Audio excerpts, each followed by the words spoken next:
ಹರಿಸ್ತಾ ಇರೋ ಸರ್ಕಾರದ ವಿರುದ್ಧ ರೈತರು ಆಕ್ರೋಶಗೊಂಡಿದ್ದಾರೆ.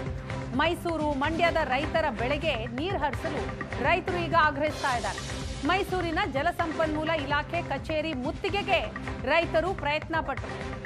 ಜಲಸಂಪನ್ಮೂಲ ಇಲಾಖೆಯ ಕಾಡಾ ಕಚೇರಿಗೆ ನುಗ್ಗೋದಿಕ್ಕೆ ಯತ್ನಿಸಿದ್ರು. ಕಾಡಾ ಕಚೇರಿಯ ಗೇಟ್ ಬಂದ್ ಮಾಡಿ ರೈತರನ್ನ ತಡೆದ್ರು ಪೊಲೀಸರು.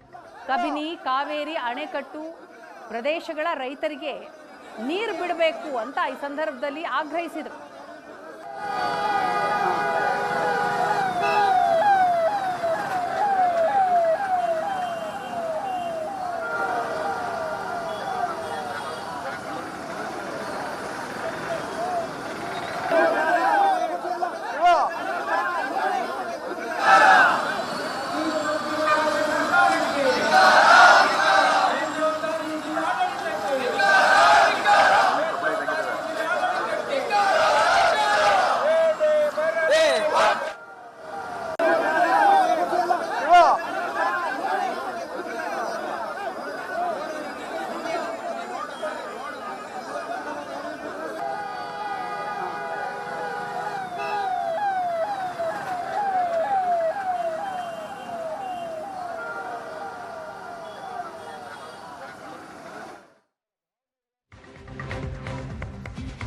ತಮಿಳುನಾಡಿಗೆ ಕೆಆರ್ಎಸ್ ಡ್ಯಾಂನಿಂದ ನೀರು ಬಿಡುಗಡೆ ಆಗ್ತಾ ಇದೆ.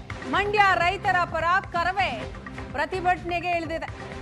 ನೀರು ಬಿಡುಗಡೆಯನ್ನ ಖಂಡಿಸಿ ಮಂಡ್ಯದ ಸಂಜೆ ವೃತ್ತದಲ್ಲಿ ಕರವೇ ಪ್ರತಿಭಟನೆಯನ್ನ ಮಾಡಿದೆ. ತಮಿಳುನಾಡಿಗೆ ಕೆಆರ್ಎಸ್ ಡ್ಯಾಂನಿಂದ ನೀರು ಬಿಡೋದನ್ನ ಖಂಡಿಸಿ ತಮಿಳುನಾಡಿನ ಹಿತ ಕಾಯುವ ಬದಲು ನಮ್ಮ ಹಿತ ಕಾಯಲಿ ಅಂತ ಆಕ್ರೋಶವನ್ನ ವ್ಯಕ್ತಪಡಿಸಿದ್ದಾರೆ ಕರವೇ ಕಾರ್ಯಕರ್ತರು.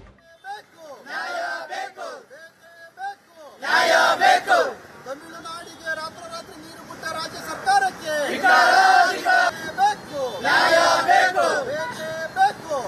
ಜಿಲ್ಲೆಯ ಎಲ್ಲ ಜನಪ್ರತಿನಿಧಿಗಳಿಗೆ, ಮಂಡ್ಯ ಜಿಲ್ಲೆಯ ಎಲ್ಲ ಜನಪ್ರತಿನಿಧಿಗಳಿಗೆ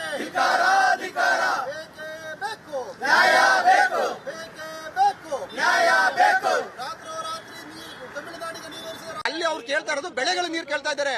ಇಲ್ಲಿ ನಾವು ಕೇಳ್ತಾ ಇರೋದು ಕುಡಿಯೋ ನೀರಿಗೆ. ನಮಗ್ ಬೆಳೆ ಬೇಡ ಸ್ವಾಮಿ.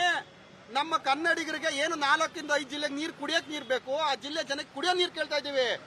ಆ ಕುಡಿಯೋ ನೀರು ಎಲ್ಲಿಂದ ತಂದು ಕೊಡ್ತೀರಿ ನೀವು? ಇದು ಈಗ ಮಳೆ ಇಲ್ಲ, ಸಂಪೂರ್ಣವಾಗಿ ಮಳೆ ಇಲ್ಲ. ಇರೋದು ಅರ್ಧ ಜಲಾಶಯದಲ್ಲಿ ಅರ್ಧ ನೀರಿದೆ.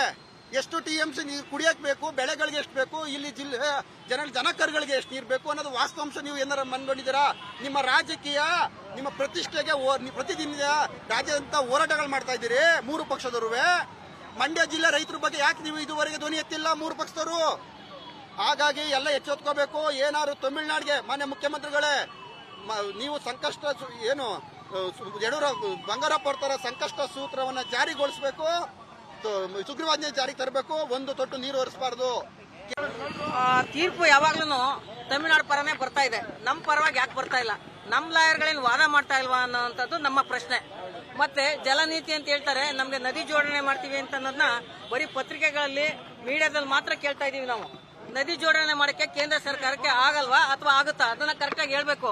ನದಿ ಜೋಡಣೆ ಮಾಡ್ತೀವಿ ಅಂತ ನಾವು ಸುಮಾರು ವರ್ಷದಿಂದ ಕೇಳ್ತಾನೆ ಇದೀವಿ. ಇದು ಅಲ್ಲೇ ಕುಳಿತಿದೆ, ಪೇಪರ್ ಅಲ್ಲಿ, ಪೆನ್ನಲ್ಲಿ, ಮತ್ತೆ ಮೀಡಿಯಾದಲ್ಲಿ ಪೇಪರ್ ಪತ್ರಿಕೆಗಳು ನೋಡ್ತಾ ಇದೀವಿ. ಒಂದು ಮೇಕೆದಾಟು ಯೋಜನೆ ಕೈಗೆತ್ಕೋತೀವಿ ಅಂತ ಹೇಳ್ತಾರೆ. ಮೇಕೆದಾಟು ಯೋಜನೆ ಶೀಘ್ರವಾಗಿ ಕೈಗೆತ್ಕೊಂಡು ಆ ಕೆಲಸ ಮಾಡಿದ್ರೆ ಅಷ್ಟೋ ಇಷ್ಟೋ ನಮ್ಮ ರೈತರಿಗೂ ಅನುಕೂಲ ಆಗುತ್ತೆ. ತಮಿಳುನಾಡಿಗೂ ಇವ್ರು ಏನು ನೀರು ಕೊಡ್ಬೋದು ಅದನ್ನ ಕೊಡ್ಬೋದು. ನಮ್ಮ ರೈತರು ಹೋರಾಟ ಮಾಡ್ಕೊಂಡು ಬೀದಿಗೆ ಬಿದ್ದು ಇಲ್ಲಿ ಹೋರಾಟ ಮಾಡ್ಕೊಂಡು ಓದಾಡ್ತಿದ್ದಾರೆ.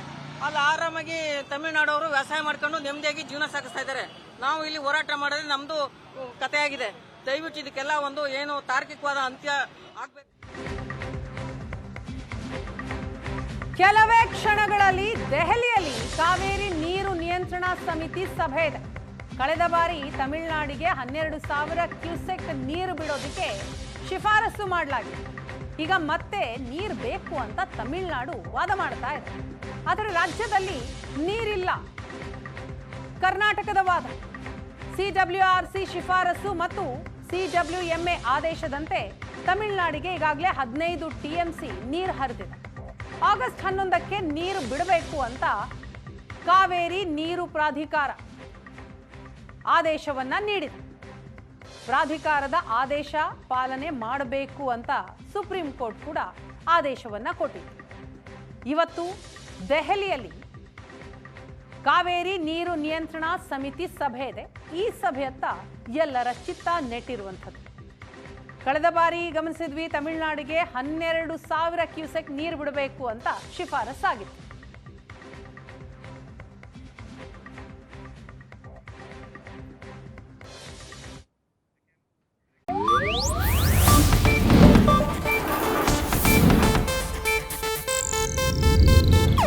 ಇದು ಏಷ್ಯಾನೆಟ್ ನ್ಯೂಸ್ ನೆಟ್ವರ್ಕ್ ಪ್ರಸ್ತುತಿ.